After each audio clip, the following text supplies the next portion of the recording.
네, 우리 주위분들 한번 인사하도록 하겠습니다. 사랑합니다. 축복합니다. 네, 자, 우리 오늘 말씀 같이 읽도록 하겠습니다. 참빛 곧 세상에 와서 각 사람에게 비추는 빛이 있었나니 그가 세상에 계셨으며 세상은 그로 말미암아 지은 바 되었으되 세상이 그를 알지 못하였고 자기 땅에 오매 자기 백성이 영접하지 아니하였으나 영접하는 자 곧 그 이름을 믿는 자들에게는 하나님의 자녀가 되는 권세를 주셨으니 이는 혈통으로나 육정으로나 사람의 뜻으로 나지 아니하고 오직 하나님께로부터 난 자들이니라. 아멘.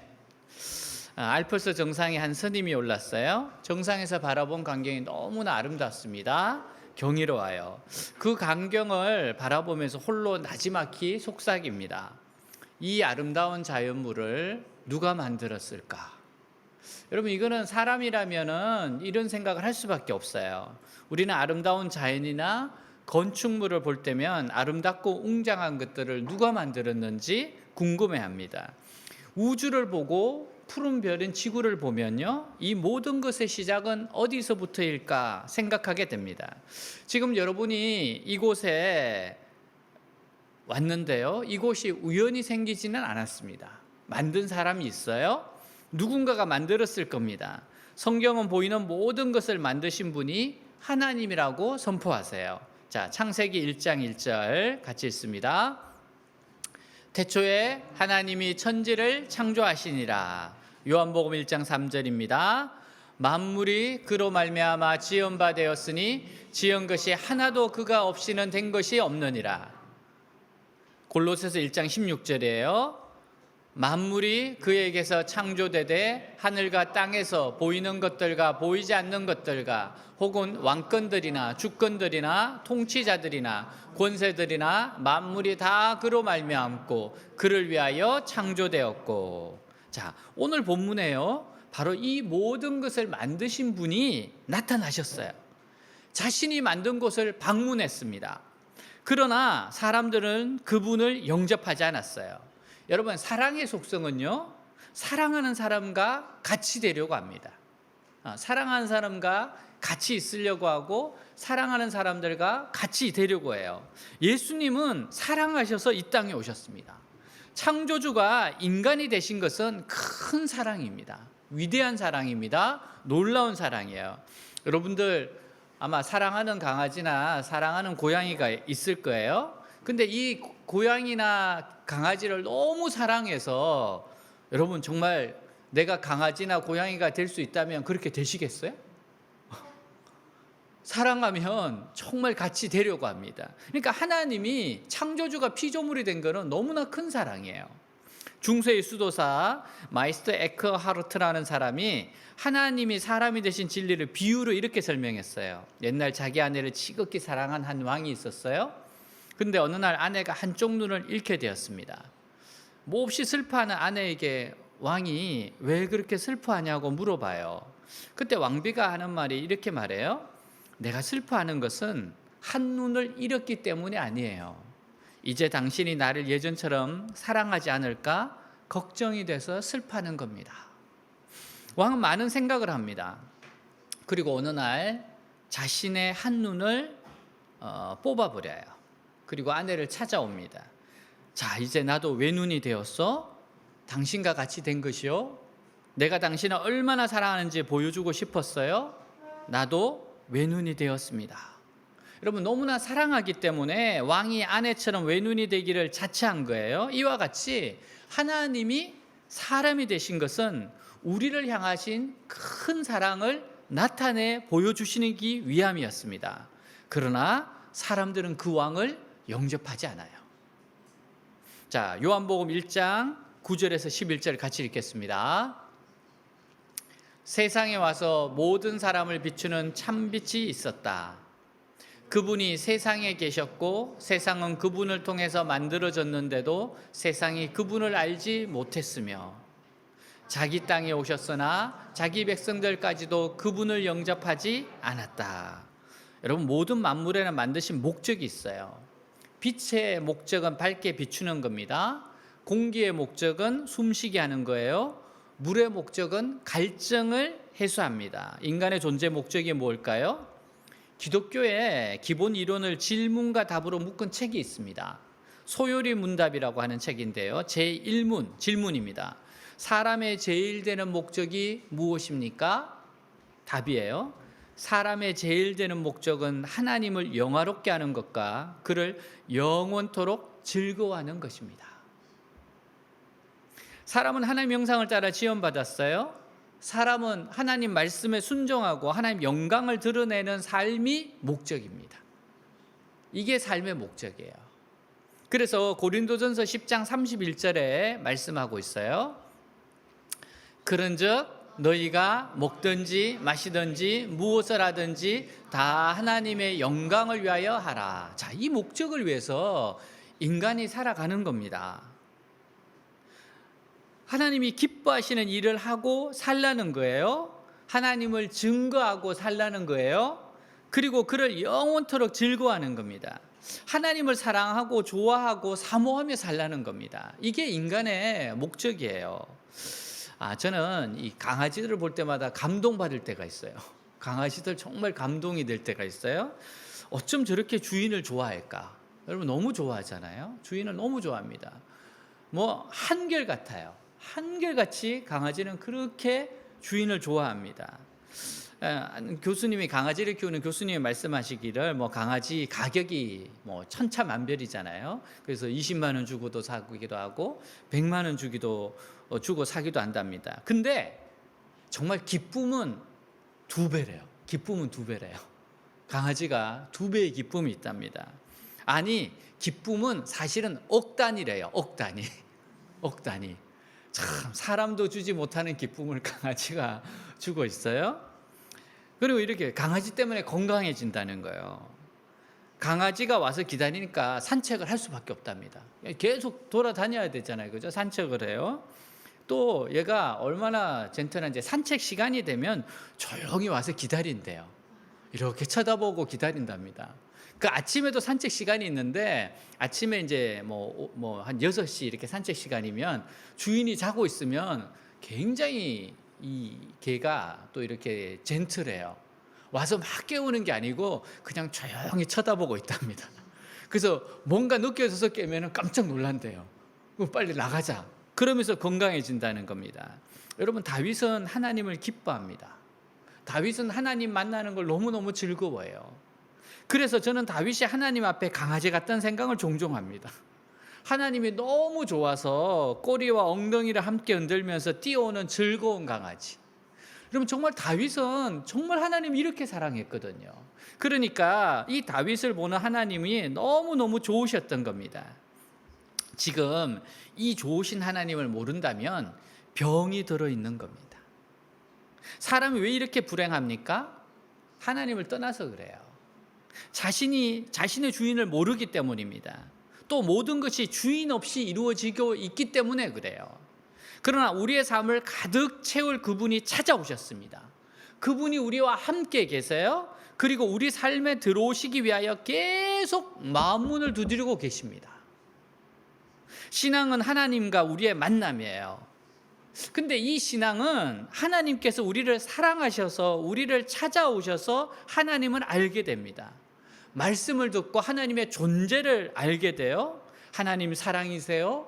하나님 은혜로우세요. 어려운 일 있을 때마다 기도하면 들어주세요. 우연의 일치인가 싶어 다른 일로 기도하면 또 들어주십니다. 너무나도 다급한 일을 당하여서 기도하면 또 들어주세요. 우리는 예배드리면서 말씀을 듣습니다. 근데 그 말씀을 통해서 내가 지금 고민하고 있는 내용을 설교자 입을 통해서 들려주십니다. 꼭 나에게 말씀하시는 것 같아요. 마음이 뜨거워집니다. 그렇게 우리는 하나님을 만납니다. 하나님 우리를 그렇게 만나주세요. 어느 사업가의 고백이에요. 정말 자신의 주위에는 전도하는 사람이 많았는데 너무너무 싫었답니다. 자, 근데 거래처 하시는 분은 어떻습니까? 이 클라이언트가 너무 독실한 크리스찬이면 너무 괴로웠대요. 그래서 동원줄 이런 거 있으면은 꼭 가야 된답니다. 그래서 가기 싫다 그러면 택시까지 보내준대요. 그래서 어쩔 수 없이 가야 됩니다. 근데 그래서 성경책도 봤는데 너무 싫어요. 너무 싫어요. 모든 것이 다 싫습니다. 전혀 관심이 없었어요. 그리고 나서 그렇게 막 싫어하는데 참 희한한 게, 그러다가 얼마 후에 이분이 세월이 흘러서 망했어요. 진짜 소망이 아무것도 없습니다. 좌절했습니다. 그때 누나가 교회 가자 그러더래요. 누나가 아주 신앙이 좋으신 분이었거든요. 그래서 정말 너무 마음이 가난해져서 교회를 갔습니다. 근데 말씀을 듣는데 그날 말씀이 정말 자기에게 하는 말씀 같더래요. 꼭 누나가 목사님한테 자기 이야기 한 것 같더래요. 그날 처음으로 마음이 활짝 열려서 그 말씀이 들리는데 정말 눈물이 펑펑 쏟아지더래요. 그러면서 그날 본문을 저한테 이야기해 주는데, 그날 본문이 요한복음 3장 16절 17절이었습니다. 같이 읽도록 하겠습니다. 하나님이 세상을 이처럼 사랑하사 독생자를 주셨으니 이는 그를 믿는 자마다 멸망하지 않고 영생을 얻게 하려 하심이라. 하나님이 그 아들을 세상에 보내신 것은 세상을 심판하려 하심이 아니요 그로 말미암아 세상이 구원을 받게 하려 하심이라. 아멘. 이 말씀으로 처음으로 은혜를 받았는데, 이 말씀으로 처음으로 구원받게 된 거예요. 말씀을 들으며 나에게 하시는 말씀으로 받아들였습니다. 그날 주님을 마음에 모십니다. 그날 주님을 왕으로, 주인으로 모셨다는 거예요. 여러분, 짝사랑은 한 사람이 다른 사람을 일방적으로 사랑하는 거예요. 되게 조금 이렇게 못한 사람이 자기보다 월등한 사람을 보통 짝사랑을 많이 하는 거잖아요. 물론 반대도 있는데 대부분 그렇잖아요. 신분의 차이가 있든지. 한 소녀가 멋있게 생긴 왕자님 사랑할 수 있습니다. 또 한 소녀가 BTS 오빠 사랑할 수 있어요. 그렇죠. 사랑할 수 있죠. 다 좋아하죠. 그러나 반대로 왕자님이 아주 볼품이 없는 시골 처녀를 짝사랑한다고 한번 해보세요. 정말 황송한 일 아닙니까? 만약 이 시골 처녀가 그 사랑을 무시하고 업신여긴다면 정말 너무 안타까운 이야기예요. 너무 안타까운 이야기예요. 그러나 이런 일이 우리에게는 일어나고 있습니다. 인간들에게는 계속 일어나고 있어요. 하나님께서는 계속 우리를 사랑하십니다. 감히 사랑을 받을 수 없는 죄인인데도 우리에게 이 사랑의 메시지를 계속 보내고 있습니다. 뭐라고 보내요? 너희들을 진심으로 사랑한다. 너희에게 나의 영광을 보여주겠다. 너희의 삶 전체를 아름답게 하겠다. 너희에게 내가 좋은 계획이 있다. 이렇게 계속 말씀하십니다. 그리고 계속 기다리세요. 정말 끝까지 기다리세요. 하나님께서 우리에게 원하시는 것은 단 하나입니다.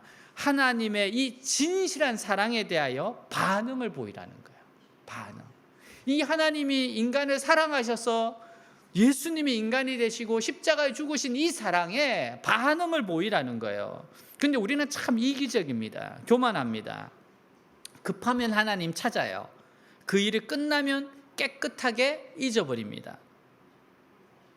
예전에 한 친구가 저한테 아주 간곡한 메일을 보냈어요. 메일을 보내서 학점을 조금만 올려달라. 그러면서 이렇게 시험을 쳐야 되는데 학점이 그래도 조금이라도 더 높으면 좋겠다 그러면서 교수님 조금만 높여달라 그러더라고요. 그러면서 본인은 이제 재수강이기 때문에 별 그게 없으니까 조금만 높여달라. 그래서 제가 보고 이게 성적이 조금 애매했거든요. 그래서 다른 사람 상대평가가 아니었기 때문에, 그래서 제가 가만히 보고 있으니까 하여튼 본인이 내가 뭘 하기도 전에 교수님 정말 그러면 제가 가치 있는 사람이 되겠습니다. 배운 대로 살겠습니다. 온갖 이야기를 다 하잖아요. 그럴 때는 급하니까. 그러고 나서 그래서 그래 해줬어요. 그래서 나중에 이렇게 만났는데 보니까 이제 시험을 치는데 결국 잘 된 건 아니었어요. 결국은 이제 떨어졌는데, 근데 놀라운 게 뭔가 하면은 세월이 흘러서 우연히 만났는데 그래서 제가 가만히 생각이 나서 예전에 내가 그렇게 해서 조금 그레이드 너 그 재수강이라서 음료 줬었는데 기억나냐? 그러니까 기억이 안 난대. 이야, 이렇게 깔끔하게 잊어버리더라고요. 그런 적이 있습니까? 그러더라고요. 아니 내가 뭐 자기한테 뭘 바라는 것도 아니고 그냥 저는 그거죠. 그랬으니까 너가 말한 대로 정말 가치 있게 살아라. 나누고 섬기고 살아라. 내가 가르친 거 아니냐. 성경의 정신이 사랑, 희생, 나눔, 섬김이라고 그랬지 않았냐. 그러니까 그렇게 살아야지. 가치 있게 살아야지. 그러니까 교수님 제가 기억이 안 난다는 거예요. 이야, 그래서 제가 이러면은 좀 더 열정이 타오르잖아요. 내가 밝히리라. 이 죄인의 죄를 밝히리라. 그래서 마침 주고받은 메일이 있었어요. 그래서 제가 찾아와서 보여줬어요. 봐라, 이게 누가 썼느냐? 네 이름 아니냐? 그러니까 맞대요. 그러면서 내가 이랬나요? 그러더라고요. 인간이 이래요. 급할 때는 막 그러다가 이루어지고 나면 잊어버립니다. 여러분, 우리가 이런 자들입니다. 급할 때는 하나님 도와주세요 그러놓고 딱 끝나면 잊어버립니다. 아주 깨끗이 잃어버려요. 할 수 있는 대로 이 사랑을 이용해 보려고 하는 것이 우리입니다. 우리는 모두 다 아직 두 마음을 품은 자들이에요. 여전히 온 마음을 다해서 하나님을 사랑하지 못합니다. 말씀은 듣고 싶어요. 은혜도 받고 싶어요. 그러나 세상 욕심은 절대로 놓지 않습니다. 내 마음대로 살고 싶어요. 그러는 가운데 우리는 점점 더 고집스러운 인간이 되어가는 거예요. 우리가 조금 잘 살게 된 것이, 잘된 것이 신앙에는 큰 손해가 될 때가 있어요. 주님을 찾는 가난한 심령이 사라졌기 때문입니다. 사실 여러분, 신앙이 들어가고 기독교가 들어가는 곳에는 항상 처음에 가난하고 가장 어려운 자들에게 들어갑니다. 그런데 한 세대가 바뀌면요, 그 자녀들이 너무 잘 돼요. 근데 그때부터 타락하기 시작합니다. 이게 사이클이에요. 그래서 여러분, 우리는 정말 잘 되었을 때, 광야에 있었을 때를 잊으면 안 돼요. 정말 광야의 정신으로 살아야 됩니다. 이 가난한 마음은 잊어버리면 안 돼요. 성화 중에 홀맨 헌트라는 화가가 그린 세상의 빛이라는 유명한 그림이 있습니다. 예수님이 등불을 들고 서 계세요. 문 주변에 보니까 어떻게 돼요? 덩굴이 아무렇게나 늘어져 있어서 그 문이 오랫동안 닫혀 있는 것으로 보입니다. 근데 문 밖에 예수님 서 있어요. 자, 그 문은 바깥에서 잡을 수 있는 손잡이가 없습니다. 그래서 열 수가 없어요. 안에서 열어줘야 됩니다. 등불을 들고 들어가려 하지만 안에서 열어주지 않으면 들어갈 수가 없습니다. 집안에 있는 사람이 문을 열어주지 않으면 들어갈 수가 없어요. 마음의 문을 열지 않으면 들어갈 방법이 없습니다. 여러분, 그래서 믿음은 전적으로 받아들이는 마음이라고 할 수 있어요. 전적으로 받아들이는 마음. 그러므로 받아들이는 마음, 영접하는 마음이 있을 때 아니라 주님을 만날 수 있습니다. 나의 의로움을 내려놓고 회개하는 마음으로 손을 들고 주님을 영접하는 마음이 믿음이에요. 내가 열어야 됩니다. 이렇게 마음을 열고 받아들일 때 그 진리와 그 생명과 그 은혜가 나와 상관이 있게 되는 거예요. 여러분, 지금 우리가 말씀을 듣고 읽습니다. 또 설교도 듣습니다. 근데 이 말씀을요, 여러분들이 온 마음으로 받아들이지 않으면 그것이 내 것이 될 수가 없어요. 그 말씀에 적용하고 순종하지 않으면 내 것이 될 수가 없습니다. 자, 복음은 우리에게 놀라운 사실을 말씀하고 있어요. 그것은 예수를 영접하는 자에 대한 축복입니다. 12절 같이 읽겠습니다. 12절. 영접하는 자, 곧 그 이름을 믿는 자들에게는 하나님의 자녀가 되는 권세를 주셨으니. 아멘. 영접한다는 것은 완전한 주인으로 받아들인다는 것을 말합니다. 나는 주로 말미암아 지원받았다. 나의 모든 것의 주인이 주님이시다. 이것을 인정하고 모든 것의 중심되는 위치에 주님을 모시고 전적으로 그리스도 중심으로 사는 것을 말합니다. 주님은 주인이세요. 주인이라는 것은 모든 것을 그분의 이름으로 하는 것을 말합니다. 구제도 나의 이름으로 하지 않습니다. 그분의 이름으로 합니다. 봉사도 나의 이름으로 하지 않고 그분의 이름으로 합니다. 설교나 권면도 나의 이름으로 하지 않습니다. 왜냐하면 원래 모든 것이 그분 중심으로 만들어졌기 때문이에요. 그분이 왕이십니다. 그분이 모든 것입니다. 예수님이 주인이고 예수님이 결정권자이십니다. 이것이 그를 영접하는 것이고 그 이름을 믿는 거예요. 그렇게 하는 자에게 하나님의 자녀가 되는 권세를 주십니다. 누구든지 그리스도를 왕으로 받아들이는 자는 하나님의 아들입니다. 하나님께서는 아들을 영광스럽게 하시며 이 세상에서 모든 악의 권세를 이기게 할 것입니다. 빛이 어둠을 몰아내듯이 이 아들도 그런 일을 할 것입니다. 아들은 하나님이 주시는 풍성한 삶을 이곳에서 누리게 하십니다. 엄청나게 풍성한 삶입니다. 그래서 우리 모든 일에 그리스도께서 계셔야 돼요. 자신의 욕심과 정욕으로 살면 안 됩니다. 내 생각, 내 기분, 내 고집으로 살면 망하게 돼요. 우리가 모든 것을 하기 전에 기도하고 믿음으로 해야 하는 이유가 뭡니까? 주님의 이름으로 하지 않는 것은 아무리 좋은 결과가 있어도 인정받지 못하기 때문에 그래요. 천국 가신 허우석 선교사님이 내가 왕 바리새인입니다라는 책을 쓰셨는데요. 선교사님이 23살 때 주님을 만났어요. 너무 큰 은혜를 받았습니다. 한 달 후에 내 일생을 주님께 드리겠다 헌신합니다. 그리고 신학교에 가서 주의 종이 됐어요. 목회자가 됐습니다. 1991년 신촌교회 파송을 받고 브라질 아마존에 선교를 떠납니다. 여러분, 아마존에 동양인이 와서 복음을 전하니까 원주민들이 외부의 사람이 왔다고 독이 든 음식을 줬어요. 그래서 그거 음식 먹고 중태에 빠지기도 했습니다.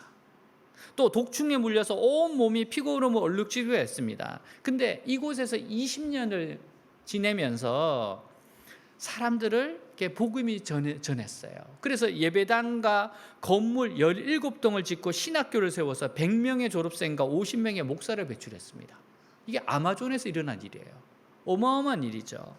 근데 2010년도에 폐암 말기 암 판정을 받고 암과 싸우시다가 2014년 9월 12일 날 천국에 가세요. 그때 피를 토하면서 쓴 책이 바로 내가 왕 바리새인입니다라는 책이에요. 자신의 고백록이죠. 이 책에 이런 고백이 나옵니다. 병에 걸리자 나는 순식간에 멸시와 모욕을 받는 낮은 자리로 추락했습니다. 그런데 이렇게 낮아지는 것이 사는 길입니다. 생명을 얻는 길입니다.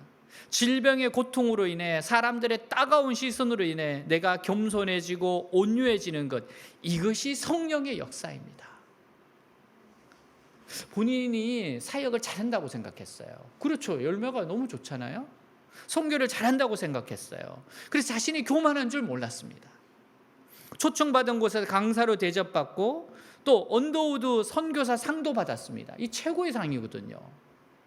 본인이 그때 잘하는 줄 알았어요. 근데 본인이 폐암으로 죽음을 눈앞에 두게 될 때 주님이 보여주신 것이 뭔가 하면 교만이라는 거예요. 네가 지금 이렇게 교만하다는 거였어요. 주님이 깨우쳐 주셨어요. 이렇게 말씀하셨답니다. 네가 받은 영광은 네가 받을 것이 아니라 내가 받을 것이었다. 근데 그 영광을 네가 지금 다 받았다. 그것은 내가 원하는 길이 아닌 반대의 길이었다. 여러분, 우리도 조심해야 됩니다. 정말 조심해야 돼요. 깨어있지 않으면 마음이 높아집니다. 정말 높아지기 쉬워요. 일순간입니다. 그리스도를 영접한다는 것은 주님을 왕으로, 주인으로 모시는 겁니다. 왕으로 모시는 거고 주인으로 모시는 거예요. 그리고 그에게 헌신하는 겁니다. 그에게 나에 대하여 모든 것을 다 할 수 있는 결정권을 드리는 거예요. 이게 영접한다는 의미입니다. 왕으로 모셔드리고 내 모든 결정권을 드리는 것, 이게 바로 영접한다는 의미예요. 자, 잠언 말씀 같이 한번 읽도록 하겠습니다. 3장 5절 6절. 너는 마음을 다하여 여호와를 신뢰하고 내 명철을 의지하지 말라. 너는 범사의 그를 인정하라. 그리하면 내 길을 지도하시리라. 아멘. 저는 이 말씀을 참 좋아합니다. 왜냐하면 제가 이제 대학교 졸업할 때 진로가 너무 고민이 됐어요. 그래서 정말 직장 취업하려고 준비를 하는 그때에 갑자기 제가 있던 그 작은 선교단체의 간사를 맡았기 때문에 이게 저도 빨리 취업을 하고 면접을 보러 가야 되는데 갈 수가 없는 거예요. 이게 모임이 있으니까. 그래서 제 동기들, 친구들은 또 같이 신앙생활했던 분들이 저한테 그러는 거예요. 너는 학교를 맡아라. 우리가 사회를 맡겠다. 그래서 제가 그랬어요. 내가 사회를 맡을 테니까 너가 지금 캠퍼스를 맡아라. 그래서 이걸 내가 어떻게 해야 되는가. 그때 처음으로 이제 말씀도 누군가는 해야 되니까 말씀도 가르치고 있고, 그때 제가 기도했을 때 그때 딱 주셨던 말씀, 생각나게 하셨던 말씀이 이거였습니다. 기도실에서 받았어요. 너는 마음을 다하여 여호와를 의지하고 내 명체를 의지하지 말라. 너는 범사의 그를 인정하라. 그럼 내 길을 지도할 거다. 저는 정말 결정적인 순간마다 이 말씀을 딱 붙잡습니다. 마음을 다하여 여호와를 신뢰하고 내 명체를 의지하지 말라. 범사의 그를 인정하라. 그러면 내 길을 지도하실 것이다. 제가 신대원을 졸업하고 이제 사랑하는 교회라고 하는 곳을 이제 섬기게 됐어요. 너무 좋은 교회였습니다. 또 예술인들이 또 모이는 교회였기 때문에 너무 좋았고, 그곳에서 막 새가족반도 하고 한 300명 가르쳤어요. 그래서 너무 좋은 교회였습니다. 그리고 어쩌면 저는 그 교회에서 평생 있을 줄 알았어요. 그런데 제가 이제 목사 안수를 받게 됐는데, 여러분 제가 알죠? 제가 삼수했지, 3년 신학교 공부했지, 3년 목사고시 해가지고 제일 늦게 이제 목사 안수를 받게 됐어요. 얼마나 기쁩니까? 근데 목사 안수를 받으려고 하는데 갑자기 저희 노회에서, 제가 이제 그 총신 합동측에 있었잖아요. 근데 제가 요 교회는 교단이 다른 곳이었거든요. 교단으로 교단 교회로 와야지만 안수를 주겠다는 거예요. 갑자기 그러는 거예요. 아니 이게 뭐지? 그러니까 그러면 이 교회를 떠나야 된다는 거예요. 너무 당황스럽습니다. 이거 뭐 해결책이 없어요. 제가 우리 목사님들 굉장히 친하고 다 알아요. 그리고 저희 장인어른이 우리 이 노예의 목사님이셨고 또 노예장님도 하셨고 그렇기 때문에 너무 잘 아는데, 이상하게 목사님들이 모여서 이해할 수 없는 결정을 내리는 거예요. 돌아와야 된다. 지금까지 한 번도 그런 말씀 안 하시다가, 그래서 이거는 제가 너무 이해가 안 돼서 이제 하나님 앞에 기도를 하기 시작했습니다. 근데 기도를 하는데 하나님이 떠나는 게 맞다는 거예요. 너무 놀랐습니다. 난 평생 있을 줄 알았는데 떠나야 된다는 거예요. 그때부터 막 꿈을 꾸기 시작하는데 계속 떠나라는 꿈이에요. 늦었다는 꿈, 빨리 가야 된다는 거예요. 그래서 제가 교회 이야기하니까 교회에서 막 난리가 났죠. 목사님은 너 지금 무슨 소리냐. 다른 우리 그 초신자들이 대부분이었거든요. 그 초신자들이, 새신자들이 와가지고 목사님, 전도사님 더 좋은 데 가려고 그러죠. 막 그러는 거예요. 더 좋은 데 가려고 그러죠. 있죠, 어디예요? 그리고 아니 나 갈 데 없다. 나도 답답하다. 그러니까 더 좋은 데 가려고 그런 것 같다는 거예요. 안 되겠다 싶어서 제가 목사님께 말씀드리고 사표부터 냈어요. 이러면 못 떠날 것 같아서. 갈 곳이 있었냐? 없었어요. 진짜 갈 곳이 없어요. 그래서 제가 너무 이게 일단 사표를 내고 떠나야 되는데, 그래서 교회 예배당에 가서 정말 기도하고 부르짖을 수밖에. 하나님, 제가 어디로 가야 됩니까? 그래서 제 노예에 있는 목사님들이 저보고 어디로 오라 그랬는데, 그럼 제가 가겠습니다. 그러니까 어떡하니? 다른 사람이 먼저 왔는데 그러는 거예요. 나보고 사표 내라 그랬던 분들이 이제 어쩔 수 없다 막 그러시는 거예요.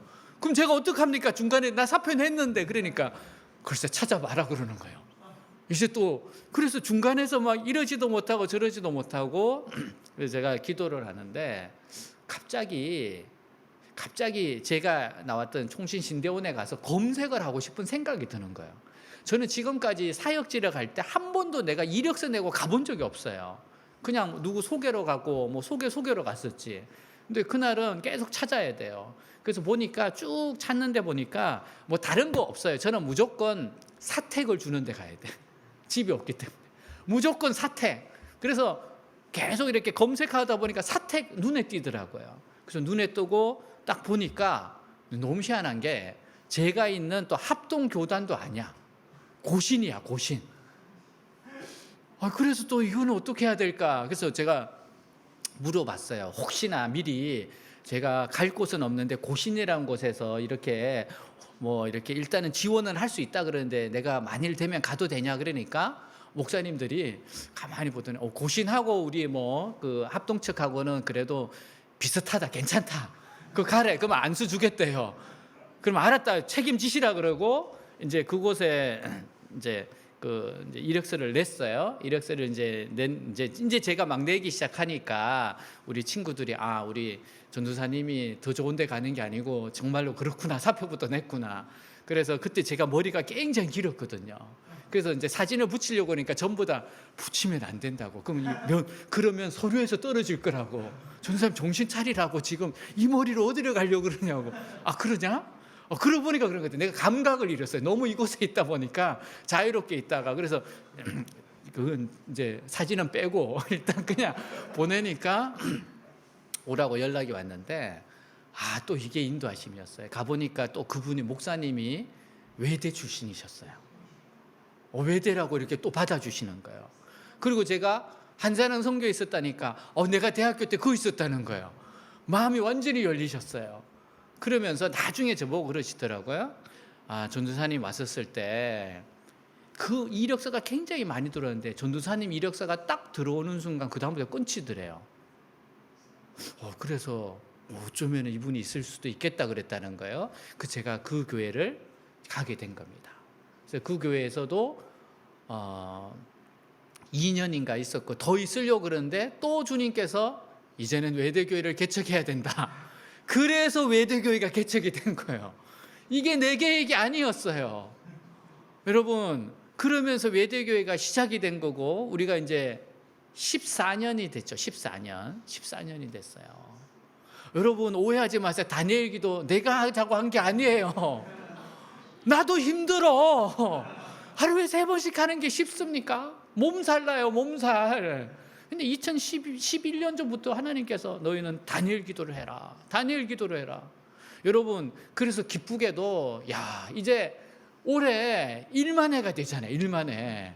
이런 시절도 오는구나. 여러분, 너는 마음을 다하여 여호와를 신뢰하고 내 명체를 의지하지 말라. 너는 범사의 글을 인정하라. 그럼 내 길을 지도하시라. 여러분, 주님이 왕이세요. 주님이 왕이십니다. 우리의 주인이세요. 그렇기 때문에 여러분, 우리가 이렇게 주님을 왕으로 주인으로 영접했으면 주님께 헌신하는 게 당연한 거 아닙니까? 근데 그 길 따라가면 뭐가 있어요? 생명의 길이 있고 풍성한 길이 있고 놀라운 길이 있습니다. 우리는 자꾸만 그리스도가 완전히 결정권을 행사하지 못하다 양다리 정책을 쓰고 있습니다. 늘 자기 방법이 있어요. 자기만의 계획이 있습니다. 이것이 우리의 모든 축복을 다 빼앗고 있어요. 여러분, 주님께 나의 모든 것을 자꾸 맡겨야 돼요. 내 인생을 맡겨야 돼요. 자꾸만 내 인생을 맡겨야 됩니다.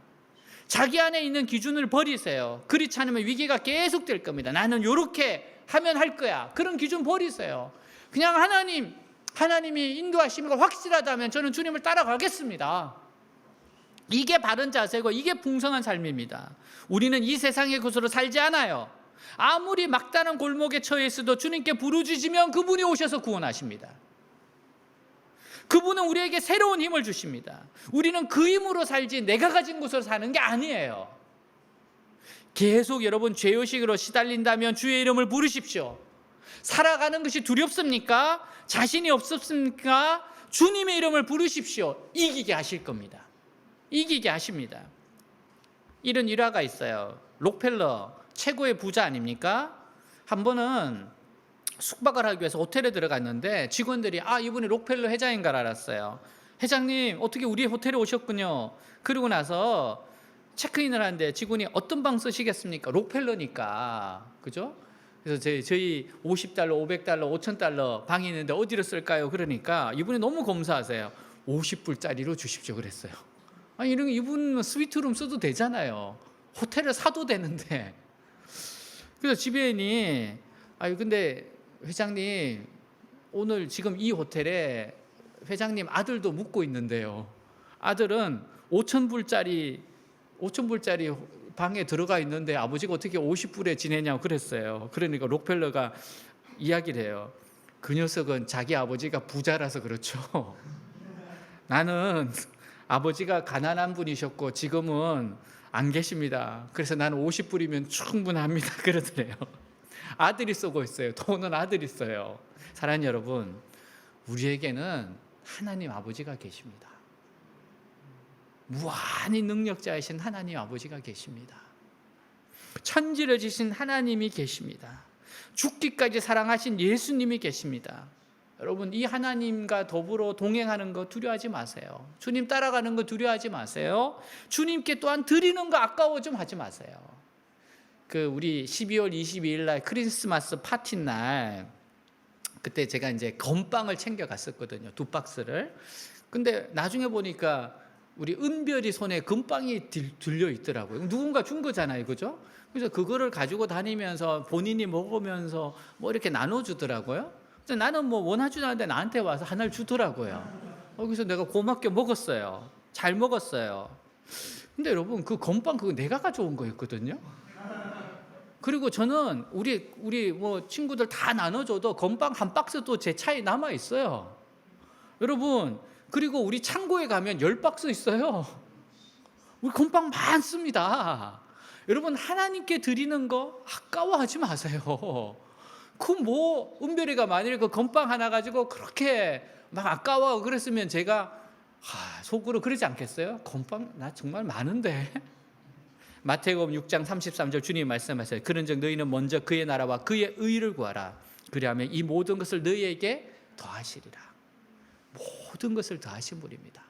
하나님이 뭐 부족해서 여러분에게 바치라, 헌신을 하는 게 아니에요. 주님을 왕으로, 주인으로 모십시오. 여러분, 왕의 자리에서 내려오십시오. 우리 부모님이 믿었다고 하나님이 나의 아버지가 되지 않습니다. 내가 믿고 영접해야 됩니다. 내가 믿고 영접해야 돼요. 하나님께는 손자가 없습니다. 오직 아들과 딸만 있어요. 예수님을 마음에 모십시오. 예수님을 왕으로 받아들이십시오. 그분과 결혼하세요. 모든 것을 맡기고 의탁하세요. 그러면 하나님께서 풍성한 삶을 주실 것입니다. 여러분, 주님이 오셨습니다. 주님을 왕으로 영접하고 그분께 모든 것을 의탁하고 살아간 여러분 모두가 되시길 주님으로 축복합니다. 다시 일어나겠습니다.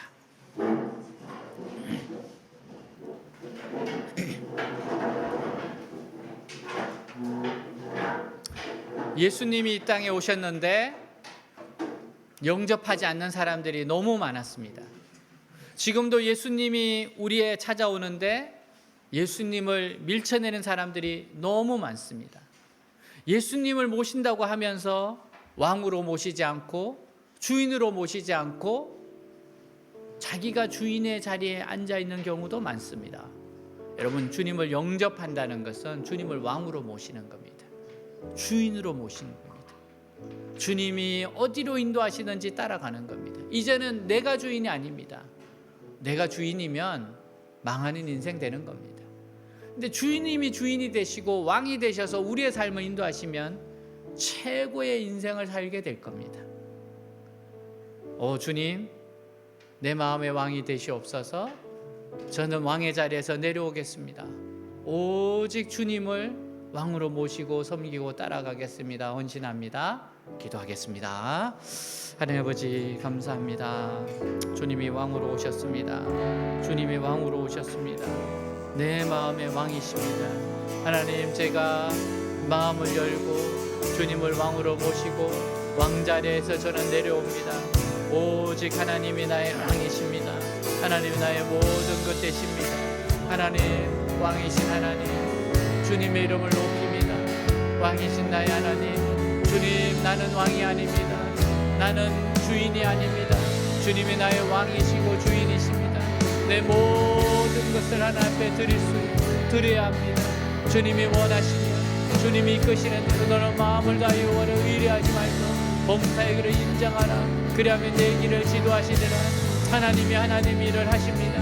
하나님이 말씀하시는 것은 무엇이든지 간에 예 주님, 내 생각, 내 고집, 내 기분은 내려놓고 오직 하나님의 생각, 하나님의 뜻대로만 걸어가는 인생 되겠습니다. 오늘 아버지요, 왕으로 예수님을, 왕으로 주님을, 주인으로 주님을 마음에 모셔드리고 내 왕관을 내려놓고 왕의 자리에서 내려오는 밤이 되게 하여 주옵소서. 왕께 내 모든 것을 드리는 아버지여, 내 모든 것을 의탁하는 자리가 되게 하여 주시옵소서. 주님 감사합니다. 예수 우리 왕이여, 이곳에 오소서. 보좌로 주여 임하사 찬양을 받아 주소서. 주님을 찬양하오니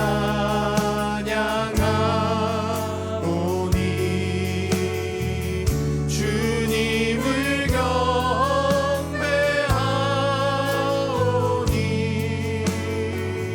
왕이신 예수여 오셔서 좌정하사 다스리소서.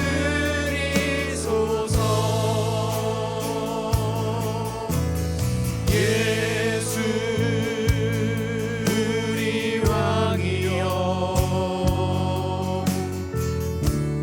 이곳에 오소서. 보좌로 주여 임하사 찬양을 받아 주소서. 주님을 찬양하오니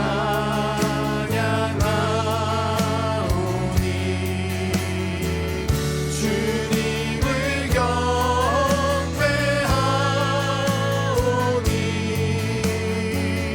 왕이신 예수여 오셔서 좌정하사 다스리소서.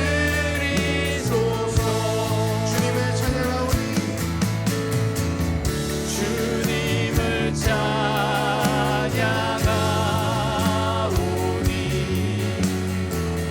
주님을 경배하오니 왕이신 예수여 오셔서 좌정하사 다스리소서. 자, 이 시간 우리 다시 한번 찬양할 때는 정말 주님 앞에 엎드리는 심정으로 찬양하겠습니다. 정말 주님 앞에 엎드리는 심정으로, 왕이 오셨고 왕 앞에 엎드리는 마음의 무릎을 꿇고, 주님, 제가 왕의 자리에서, 주인의 자리에서 내려옵니다. 회개합니다. 주님을 왕으로, 주인으로 모셔드립니다.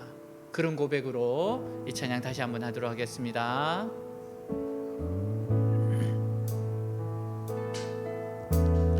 예수 우리 왕이여, 이곳에 오소서. 보좌로 주여 임하사 찬양을 받아 주소서.